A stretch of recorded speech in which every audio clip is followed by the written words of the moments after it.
dolen dhisik, nggo larong payu, wis takdir. Kemudian yang kedua, saya juga minta maaf kepada masyarakat atas kegaduhan ini yang Ada yang sama nggak sama kayak saya, bangun tidur hari ini ya, kita buka TikTok, begitu kita nonton si Taim klarifikasi, langsung aku swipe, jijik kali ku tengoknya, jijik kali, sumpah jijik kali. Yap, sesuai dugaan para netizen atau rakyat Indonesia bahwa Gus Miftah atau si Taim ini pada akhirnya mengklarifikasi dan meminta maaf atas apa yang menjadi ucapannya di acara pengajian yang meredahkan pedagang es teh. Tetapi sayangnya rakyat Indonesia terlanjur sakit hati dengan apa yang menjadi ucapan si Taim ini, sehingga tidak rela dan tidak mau memaafkannya. Bahkan ada salah satu penggemarnya si Taim menyobek-nyobek poster yang ditempelkan di truknya, kemudian sambil mengatakan Gus Jancok. Saya kira si Taim ini betul-betul apes dengan apa yang menjadi ucapannya yang membuat dirinya terhinakan. Nah sahabat-sahabat, untuk itu tanpa berlama-lama langsung saja kita lanjut ke videonya seperti apa, dan silahkan sahabat-sahabat simak baik-baik dan tanggapi apa yang menjadi komentar-komentar para netizen ini. Kelet, pokoknya dikelet. Lotok. Nggak bisa edak, tapi payang lotoknya man. Enggak. Hah? Gampang. Gampang. Nah. Duh, dicopot. Oh, Gus dancuk ini. Tahan malu. Sobek pas muka, coba ya sobek. Kalau tulisannya biarlah. Ada ampun. Kalau bisa mukanya itu nah buang jauh-jauh itu. Aduh. Iya. Inilah resikonya ketika main-main sama rakyat kecil. Aku suka karyamu, cuma tidak bicaramu. Ah, betul. Adab lebih tinggi daripada ilmu. Wah, itu. Lotok.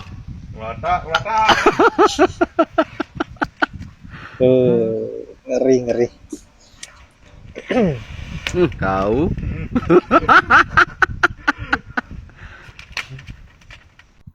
Tamat riwayatmu Miftah. Walaupun udah klarifikasi, minta maaf, bla bla bla bla bla ya.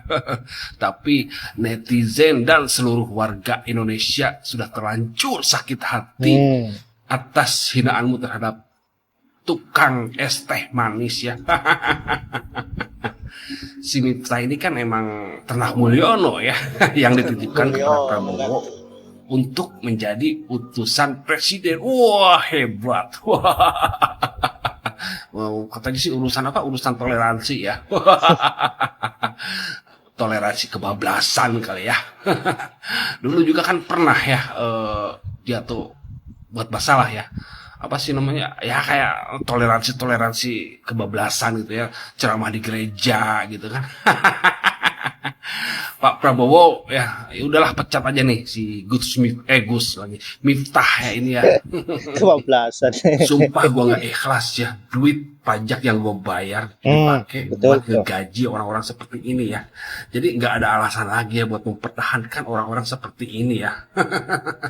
Nah, tapi ini gua lihat tadi ada postingan dari Gerindra ya yang jenggol masalah si Miftah ini ya. Semoga ini sebagai pertanda baik ya. Kemudian yang kedua, saya juga minta maaf kepada masyarakat atas kegaduhan ini yang Kupikir tambah jadi ustadz tambah bagus. Enak lisan kita mengucapkan sesuatu hal yang buruk bagi orang yang kita anggap itu kelasnya di bawah kita, baik dari segi ekonomi, wawasan, apapun itu kan. Habis itu apabila udah dapat sanksi moral dari netizen, dari masyarakat, baru kalian minta maaf. Enak kali hidup kalian. Kalian ini udah betungki. Makanya penting kesadaran bagi masyarakat nih. Kalian ingat baik-baik ini sebelum kutinju kalian nanti kalian dengarnya ya aku ngomong. Di saat memilih itu, yang penting tuh kalian tengok dulu. Yang pertama, bisa menjadi cerminan nggak bagi rakyat yang dipimpin. Bisa jadi suri tauladan nggak? Ini asal nengok duit pilih, nengok duit pilih. Nanti waktu datang Dajjal nawarkan surga nggak sanggup tolak. Pening pala tengok dan. Kayak mana Tom pendapat kau Tom? Ini Ustadz udah ngina tukang es nih.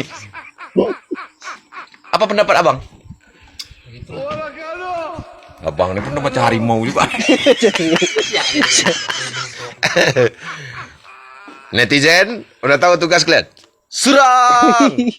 Setelah menghina dan mengolok-ngolok Pak, dengan dia. perkataan goblok kepada pedagang ST oleh Miftah Maulana, staf khusus Presiden Republik Indonesia Prabowo Subianto baru meminta maaf setelah didesak oleh pihak Istana Kepresidenan dikarenakan videonya viral. Padahal peristiwa ini terjadi pada tanggal 20 November 2024. Setelah berhasil menghina dan mempermalukan pedagang ST tersebut, beramai-ramai kelompok Miftah Maulana ini yang mengaku Gus dan Kiai, serta dikabarkan ada Habib di panggung tersebut, menertawakan sambil terbahak-bahak aksi congor mereka yang dianggap lelucon tak bermoral. Pedagang ST yang diketahui bernama Bapak Sun ini hanya diam. Dari mimik mukanya menahan malu. Dari perilaku dan kualitas rendahan staf Presiden Prabowo yang sudah digembleng di Magelang. Yang menjadi pertanyaannya, kenapa para jamaah mau saja menghadiri majelis Miftah Maulana dan kawan-kawannya yang tak bermoral itu? Jauh dari ajaran dan perilaku Rasulullah SAW, selain sudah mengolok-ngolok dan menghina pedagang ST tersebut, juga berperilaku kasar terhadap istri, berambut panjang melebihi bahu, menyerupai wanita. Di dalam Islam itu sudah haram. Rugi kalian para jamaah yang mengisi majelis Miftah Maulana dan kelompoknya itu. Karena lebih mulia pedagang ST daripada pedagang agama yang mengaku Gus, Kiai atau Habib seperti mereka. Halo, ya seperti yang sudah saya katakan di video sebelumnya, bahwa adegan selanjutnya ini akan muncul video ini. Ya, Pak Miftah alias Taim ini mendatangi kediaman penjual es itu, lalu minta maaf ya. Lucunya katanya dia dimarahi oleh Mayor Teddy. Nah, ini dia minta maaf karena menyesali atau karena dimarahi Mayor Teddy.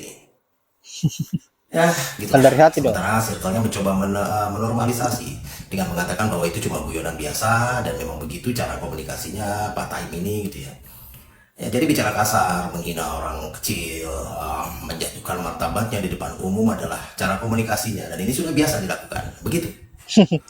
Dan ternyata bukan hanya Pak penjual es ini saja yang dihinakan oleh Pak Miftah ini ya. Bahkan istrinya pun dihinakan dengan begitu rupa sambil tertawa-tawa. Saya serius tanya nih, ada yang tahu nggak maksud dari perkataan Pak Miftah ini? Doanya tetap dijabah, tapi dalam bentuk yang lain. Esnya nggak laku, tapi badannya sehat. Pulang-pulang istrinya hamil. Itu juga nikmat. Loh, kok ditinggal jualan es, istri bisa hamil? Kan banyak terjadi di mana-mana. Begitu kalimat yang diucapkan oleh Pak Miftah. Kalau kita lihat di videonya ya, di menit 36, detik 45 ini kalimat lengkapnya ada di situ ya. Dan kalimat sisipan soal istri hamil ditinggal jualan es ini saya dengar berulang-ulang kali, saya mikir gitu ya. Ini maksudnya apa? Sih, ini. Ya adalah pikiran negatif, tapi masa sih seorang penceramah bicara begini gitu ya. Tapi kalau kita lihat ya bagaimana dia tertawa dan bagaimana nada bicaranya, pokoknya kita bisa menduga lah apa yang ada di pikiran Pak Miftah ini. Ya beginilah nasib orang miskin di Indonesia. Apa yang bisa dilakukan selain pasrah dan ya menerima? Ya kalau kita lihat dari teori apa ya fungsionalitas ya keseimbangan di masyarakat, teorinya mengajarkan bahwa setiap bagian dari masyarakat memiliki fungsi untuk menjaga keseimbangan. Nah, namun di Indonesia, orang miskin di Indonesia ini, fungsi mereka dalam sistem ini seringkali tidak adil. Mereka menjadi pekerja murah yang membuat roda ekonomi berputar, namun manfaat dari pembangunan ekonomi yang sampai ke mereka ini sangat sedikit. Mereka hidup dalam sistem yang mengharapkan mereka bertahan dengan yang sedikit ini. Sementara keuntungan besar diserap oleh kalangan atas saja. Ya, kenyataan yang memang menyakitkan sih. Ya, dan ya memang inilah yang dialami oleh saudara-saudara kita kaum miskin di Indonesia. Dan mirisnya, kemiskinan di Indonesia ini sering hanya dijadikan komoditas politik saja. Ya, untuk politisi-politisi seperti ini yang berpura-pura iba kepada orang miskin hanya untuk mendapatkan suara mereka ketika musim pemilu tiba. Dan yang lebih menyakitkan di sosial media, ya apa ya, seringkali beredar lelucon hingga hinaan-hinaan bagi kaum miskin kita ini. Nah, yang sering saya jumpai adalah banyak orang-orang yang beranggapan bahwa orang yang miskin ini tidak berhak untuk mengkritisi gitu ya, apalagi mengkritisi pemerintahan. Hanya karena dia terlahir dari keluarga yang miskin, atau hanya karena dia bukan seorang pejabat. Orang miskin hanya dijadikan dagangan politik. Orang miskin dimanfaatkan tenaganya dengan upah yang murah, hingga orang yang tidak bodoh tapi miskin bahkan diragukan kemampuannya. Beginilah faktanya. Menyedihkan bukan? Salut. Ya betul, sangat-sangat menyedihkan. Orang miskin di Indonesia seolah dipandang rendah oleh orang yang sudah merasa dirinya sudah lebih baik, merasa bahwa dirinya sudah berada di bagian pemerintahan, dan begitu seenak jidat untuk memperlakukan orang-orang yang mempunyai ekonomi yang sulit dan juga pendidikan yang rendah. Dan saya kira hal-hal yang seperti inilah yang harus kita lawan. Orang yang mempunyai sikap yang sombong, yang jumawah terhadap apa yang sudah dia miliki saat ini, seperti apa yang terjadi pada si Taim ini atau Miftah, perilakunya sudah keterlaluan, tidak mencerminkan sosok pemimpin yang baik atau orang yang menjadi utusan presiden yang seharusnya memberikan contoh-contoh yang baik. Tidak hanya itu, Miftah ini juga pemuka agama. Sekiranya sebagai pemuka agama, harusnya yang keluar dari congornya itu hal-hal yang positif, bukan yang negatif, yang mampu menyakiti perasaan orang lain. Nah, sahabat-sahabat, saya kira hanya itu. Terima kasih sudah menyempatkan diri untuk menonton, dan semoga apa yang saya bisa bermanfaat. Saya akhiri dengan ucapan wallahul muwaffiq ila aqwamit thoriq. Assalamualaikum warahmatullahi wabarakatuh.